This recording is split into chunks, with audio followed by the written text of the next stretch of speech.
जाती उम्रा में एक अहम मीटिंग हुई है वज़ीर आज़म शहबाज शरीफ और नून लीग के सदर नवाज शरीफ के दरमियान। इस मुलाकात में किन मामलात पर बातचीत की गई है, इमरान साहब आपसे जानने की कोशिश करेंगे। इस वक्त आप जानते हैं कि तौहीन अदालत की दरख्वास्त भी दायर की गई है PTI की जानिब से। वज़ीर आज़म शहबाज शरीफ नामजद भी हैं और फिर ये मीटिंग 2 घंटे तक रही। किन किन मामलात पर बात हुई है? देखें ज़ैनब, बात यह है कि मियाँ नवाज शरीफ जो हैं वो मुस्लिम लीग नून के क्योंकि सरबराह भी हैं और जो वज़ीर आज़म मियाँ शहबाज शरीफ हैं वो उन्हें सिर्फ अपने बड़े भाई का दर्जा ही नहीं देते बल्कि वो उन्हें अपना लीडर भी हमेशा करार देते हैं। तो आप देखें जब भी वो लाहौर आते हैं तो शायद ही कोई हफ्ता ऐसा हो कि जब वो वज़ीर आज़म वहाँ जाके जाती उम्रा में नवाज शरीफ साहब से मुलाकात ना करें। उस मुलाकात में ये भी एक रूटीन की मुलाकात थी, इसको कोई अनयूजुअल मुलाकात आप नहीं कह सकते। उस मुलाकात में अलबत्ता हमारे वाकफ़ान हाल का ये कहना है कि मौजूदा जो सारी सियासी सूरत हाल है उस पर गुफ्तगू हुई। इसके अलावा सबसे ख़ास तौर पे जो बानी PTI इमरान खान साहब का मामला है कि उन्हें अल-शिफा की जगह पिम्स में क्यों ले जाया गया, क्या मुहर्रकात थे, क्या मामला थे, फिर क्या कानूनी पहलू क्या बनते हैं जो तौहीन अदालत की दरख्वास्त जमा करवाई गई है उस हवाले से, और ये सारी चीज़ें उसमें डिस्कस हुई। उसके अलावा फिर अमेरिका ईरान जो सूरत हाल है और ख़ास तौर पे मक्का अकॉर्ड के बाद जिस तरह से पाकिस्तान को पजीराई मिल रही है और बहुत सारे मुल्क जो उसमें शामिल होना चाहते हैं, इन सब के हवाले से आज जो है ना इस मुलाकात में जो 2 घंटे के करीब जारी रही उसमें सारी ये जो पहलू हैं वो ज़ेरे गौर हुए हैं और मियाँ नवाज शरीफ से वज़ीर आज़म ने इन सब अमूर पे रहनुमाई ली है। अच्छा इमरान साहब, ये भी बताइएगा जिस तरह से आप बात भी कर रहे थे कि बड़े अहम मामला थे जिन पर बात हुई है, मोहसिन नकवी के हवाले से बड़े सवालात उठाए जा रहे हैं कि PTI ने मोहसिन नकवी साहब को दरख्वास्त में नामजद क्यों नहीं किया। क्या लगता है इनके दरमियान का मामला कोई बेहतर होते दिखाई दे रहे हैं आपको? देखिए, गुजारिश ये है कि इस पे तो इंतज़ार पे जोता साहब जो है उनका ट्वीट अगर आपने देखा हो X पे उन्होंने कर दिया कि क्योंकि मोहसिन नकवी साहब ने कोई ऐसी बात ही नहीं की इसलिए हमने उनका नाम नहीं दिया। देखिए, मोहसिन नकवी साहब जो है ना वो इस वक्त इस जगह पे खड़े हैं कि जहां मैं ज़ाती तौर पे एक बात समझता हूं, जितना मैं मोहसिन नकवी साहब को जानता हूं, मोहसिन नकवी साहब हमारे पुराने दोस्त हैं, मेहरबान हैं, हमने बड़ा इकट्ठे वक्त गुजारा है।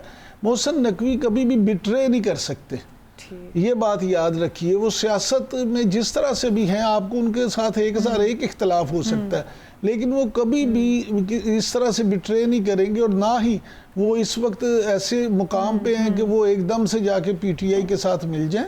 अलबत्ता वो ये ज़रूर किरदार अदा कर सकते हैं कि अगर उनको कोई जिम्मेदारी सौंपी जाए इस बात की कि वो PTI के और इस्टेब्लिशमेंट के दरमियान कोई ताल्लुकात में बेहतरी ला सकें, तो उनमें ये ज़रूर क्वालिटी है कि वो इसमें अपना किरदार अदा कर सकते हैं। अच्छा इमरान साहब, इस वक्त सियासत में बड़ी हलचल मची हुई है और मुख्तलिफ खबरें आ रही हैं जो बाज़-औक़ात तो ज़ाहिर है सच पर मबनी भी हो सकती हैं, बाज़-औक़ात महाज़राई भी हो सकती है।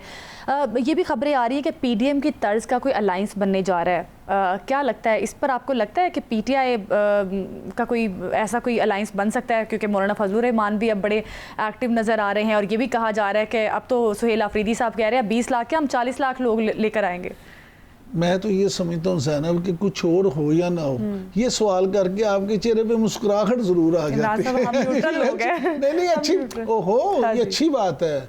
देखें, चले किसी बहाने आपके चेहरे पे मुस्कुराहट तो आई, बाकी ये वो कहते हैं ना दिल के बहलाने को गालिब ये ख्याल अच्छा है, तो ये ख्याल बड़ा अच्छा है लेकिन फिलहाल जो बीइंग अ फॉरवर्ड पॉलिटिक्स मैं समझता हूँ अभी ऐसी कोई बात नहीं है। ये तो खबरें आ रही हैं अभी इस किस्म की। ओहो, खबरें जो भी हैं लेकिन फिलहाल मुझे कोई इस तरह की आसानी नजर नहीं आ रही। अच्छा इमरान साहब, एक और बड़ा इंपॉर्टेंट सवाल आपसे पूछना जरूरी है। जिस तरह से गवर्नमेंट ने कहा कि सुप्रीम कोर्ट ने अपने इख्तियारात से तजावुज़ किया है, अब आपको लगता है कि गवर्नमेंट सुप्रीम कोर्ट के दरमियान भी कुछ इख्तलाफात इस किस्म के सामने आ सकते हैं इस किस्म की स्टेटमेंट्स के बाद? कुछ नहीं, ये पिंग पोंग है, ये मामूली काम है, इसमें कोई ऐसी चीज़ नहीं। अच्छा, एक और बड़ी अहम खबर आ रही है, उस पर भी आपकी रहनुमाई चाहते हैं इमरान साहब। ये भी खबरें आ रही हैं कि सदर आसिफ अली जरदारी साहब जो हैं वो अपनी सदारत छोड़ने के लिए तैयार हैं। इस किस्म की भी हम सुन रहे हैं कि इख्तलाफात शायद इस हद तक बढ़ गए हैं कि नहीं इख्तलाफात कोई नहीं है। अब मैं आपको एक बात बता दूं, मुस्लिम लीग नून और पीपल्स पार्टी इस वक्त, मैंने कल भी आपसे एक प्रोग्राम में बात की थी, आज मैं फिर दोहरा देता हूँ, मुस्लिम लीग नून ये सूबों के मामले में अगर कोई पार्टी सबसे अच्छा खेली है तो वो मुस्लिम लीग नून है। अच्छा। देखिए मुस्लिम लीग नून ने क्या किया, वो खामोशी इख्तियार की है। खामोशी को नीम रजामंदी समझा जाता है। वो कहते हैं जी अच्छा जी, जो सब राजी हैं तो हम भी राजी हैं, अगर आप बना सकते हैं तो बनाएं, हम छोटे सूबे बनाने के लिए बिल्कुल राजी हैं, तैयार हैं, हमें कोई इतराज़ ही नहीं है। अब मसला पीपल्स पार्टी का, मुस्लिम लीग नून ये चाहती है पहले पीपल्स पार्टी सर दे। अब पीपल्स पार्टी जो है वो ये मामला है कि पीपल्स पार्टी ये अफोर्ड नहीं करती। अगर कराची पीपल्स पार्टी से चला जाए तो सिंध में बाकी बच्चा क्या खोखा, उसका उन्होंने क्या करना है। देखिए ना मामला ये है सारा। अब पीपल्स पार्टी जो है उसको जो प्लस पॉइंट है, उसका प्लस पॉइंट ये है कि इस मामले में ये शायद वाहिद इशू है जिसमें पूरे अब सिंधी अवाम उनके साथ खड़े हैं। अब ये जो मामला है, क्या पीपल्स पार्टी राजी हो जाती है? अब जरदारी साहब जो हैं ये एक अपनी धुन के पक्के हैं। अगर जरदारी साहब ये फैसला कर लेते हैं कि जी हमने सूबे नहीं देने, वो कहते हैं ना मरसों वो नारा लगाते हैं। जरदारी साहब का एक नारा जो है ना वो पाकिस्तान पे एहसान है।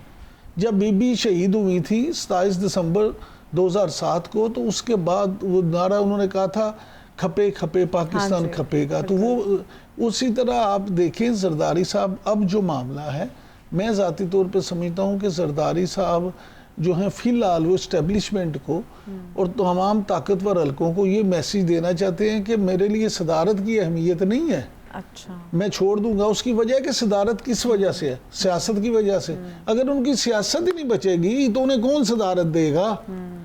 लेकिन अगर इस वक्त मोहसिन नकवी साहब या ताकतवर लोग उनको राजी कर लेते हैं तो फिर सब देखते हैं फिर आने वाले टाइम में सियासी मैदान में क्या बड़ी तब्दीलियां रूनुमा होती हैं। नाज़रीन, प्रोग्राम में बात करेंगे फील्ड मार्शल आसिम मुनीर कल ईरान के दौरे पर जा रहे हैं और ये कहा जा रहा है कि दौरे का मकसद पाक ईरान दोतरफा ताउन को मजीद मजबूत बनाना बताया गया है। लेकिन जाहिर है कि ईरान अमरीका जंग के मामला भी ज़ेर गौर आएंगे। मुज़ाकरात के हवाले से क्या कोई बड़ी पेशरफ्त हो सकेगी, जानने की कोशिश करते हैं। हमारे साथ मौजूद हैं air vice marshal retired Ejaz Mahmood Malik, दिफाई तज्जियाकार हैं। एजाज महमूद मलिक साहब, बहुत शुक्रिया आपके वक्त का। किस तरह से देख रहे हैं आप कल का दौरा और क्या समझते हैं मुज़ाकरात के हवाले से क्या कोई बड़ी डेवलपमेंट हो सकती है अमेरिका ईरान के दरमियान? बहुत शुक्रिया। यकीनन ये फील्ड मार्शल साहब का दौरा इंतहाई सिग्निफिकेंट है, अहम है, क्योंकि ईरान अमेरिका की जो जंग है वो और उसके अंदर न सिर्फ ये कि एक शिद्दत है बल्कि बयानबाजी और जो डिप्लोमेटिक फ्रंट पे कोशिशों को सबोटाज करने वाले जो कुंदो तेज बयान हैं वो बड़ा एक मनफी रोल अदा कर रहे हैं। तो इस दौरान टेम्परेचर्स को कंट्रोल करने के लिए और ईरानी क़यादत को बदलती हुई सूरत हाल में एतमाद में लेने के लिए मेरे ख्याल में ये दौरा बहुत अहम है। और इसमें ना सिर्फ ये कि ये जब से ये ईरान के साथ हमारे ये ताल्लुकात में एक नया चैप्टर आया है जंग के दिनों में, उसमें पाकिस्तान की क़यादत और बिलखुसूस फील्ड मार्शल साहब का एक बड़ा कलीदी किरदार है। मलिक साहब, आपको और आपके को याद होगा कि वो जंग के दिनों में भी वो तेहरान में जाके जो है वो अपना किरदार अदा करते रहे।